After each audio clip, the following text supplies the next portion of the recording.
for the CJNG cartel to specifically really go after the Barrett 50 cal, you would have to assume that someone had some prior training to that as to why they wanted such high firepower and such a strong rifle. And then two, know how to shoot it, right? Because usually sniping takes two individuals. One's a spotter, one's the shooter.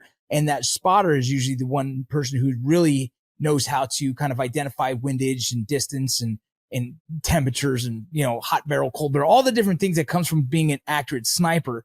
And so the whole thing is pretty intimidating to think that many, that you said in 3 years, over 300 have been confiscated. And that's right. That's what's been caught. Yeah.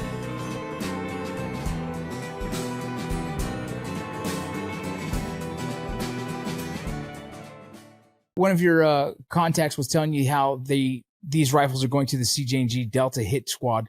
Can you explain a little bit more about what they've told you that they use these rifles for? Yeah, I mean, they'll be used to target politicians.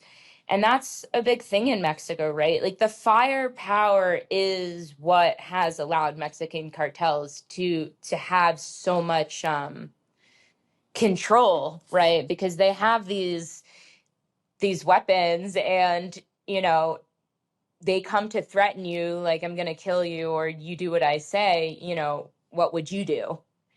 Sort of a thing. So they also use it, right, against rival cartels. There's obviously wars between these groups in a lot of parts of Mexico. They've downed a helicopter with them. So I think something like the 50 cal and like the high end military grade weapons that I talked about in the story, I mean, a lot of that is a warning to security forces. Like, we can outgun you, especially if you're just like local Mexican police, you know, we're not talking, because there's the Mexican Navy, right? And that's one thing. And then there's like municipal Mexican police. That's a different thing. So yeah, access to these weapons has just really upped the ante for all security forces, and, you know, trying to take on the cartels. Yeah, it's I was trying to look at what is the max distance for a Barrett sniper rifle. It's 1,969 yards. That is a long distance to reach out and touch one with effective, it says effective firing range. And so, you know, I don't know the capabilities essentially with the training behind the cartel, but we know the past of the Los Zetas. We know the origination of kind of militarization of the cartels. We know they've continued to develop themselves. The last person I had on here talked about how some of the top dogs of the CJNG cartel are, in his opinion, and from what he has heard, is that the top officials of the CJNG cartel is U.S. military special operations individuals who have now worked for the cartel, who run the cartel.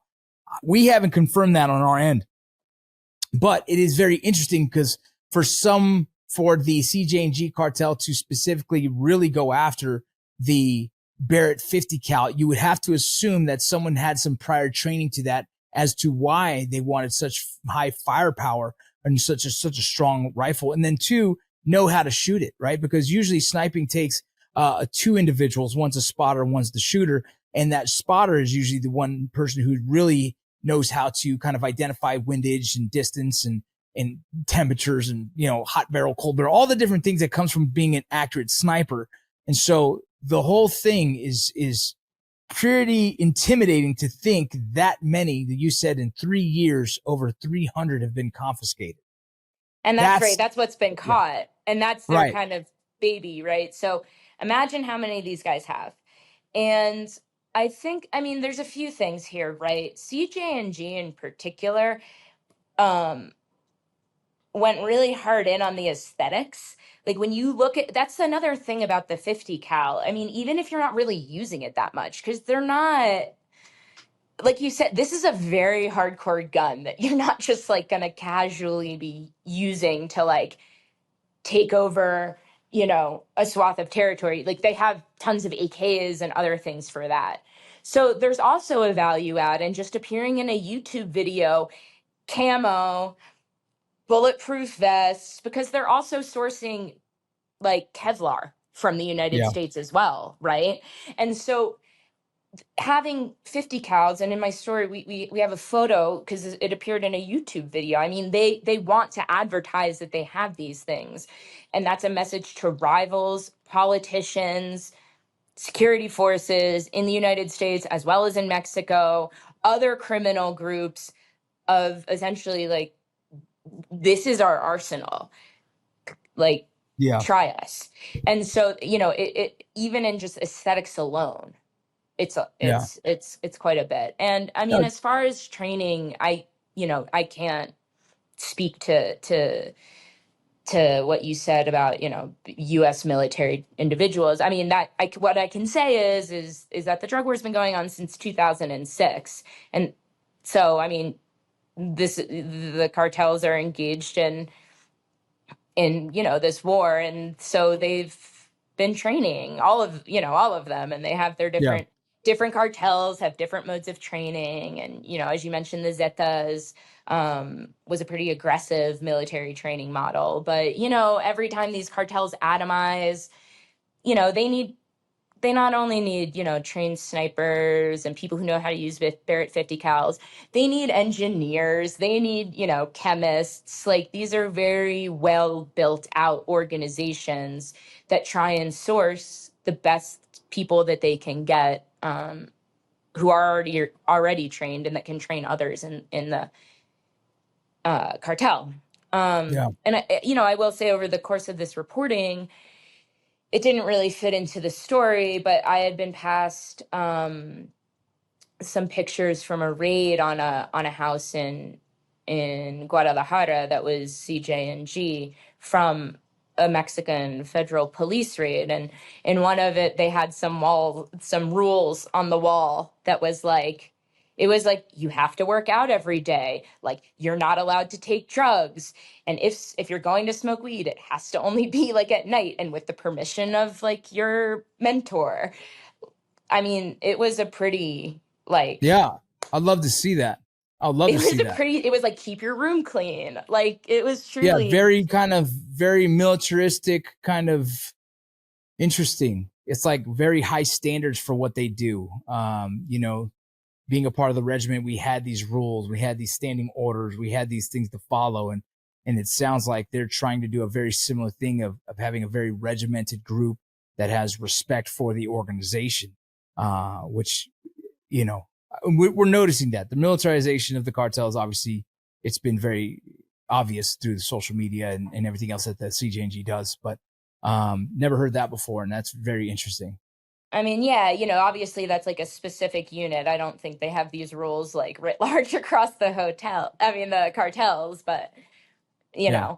know, yeah, it was just an interesting kind of anecdote, but it didn't relate to this story. So Yeah. I didn't follow it further. But as you said, I mean, the militarization of the cartels is pretty well documented.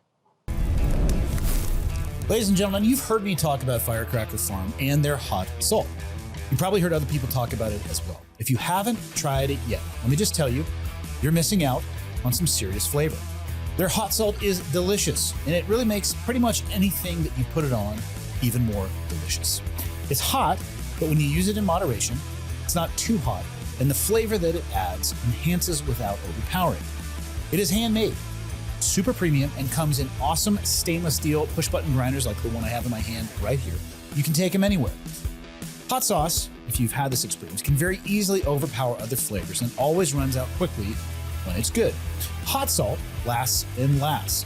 The push grinder holds over 500 plus pumps, and when you consider the refill it comes with, it's thousands of servings, and it's a great deal and a lot cheaper than the sauce. For those of you that like flavor but hesitate because it might be too hot, you can mix it with sea salt to tone it down and still enjoy the awesome flavor. In my personal experience, you can modulate how much comes out of the dispenser. You're in total control of the amount of heat you serve yourself. So if you would like to support our show and give Alex and his family business a shot, head over to firecracker.farm and use the code Ironclad to get a 15% discount on your first order. You will be very glad that you did. Firecracker.farm.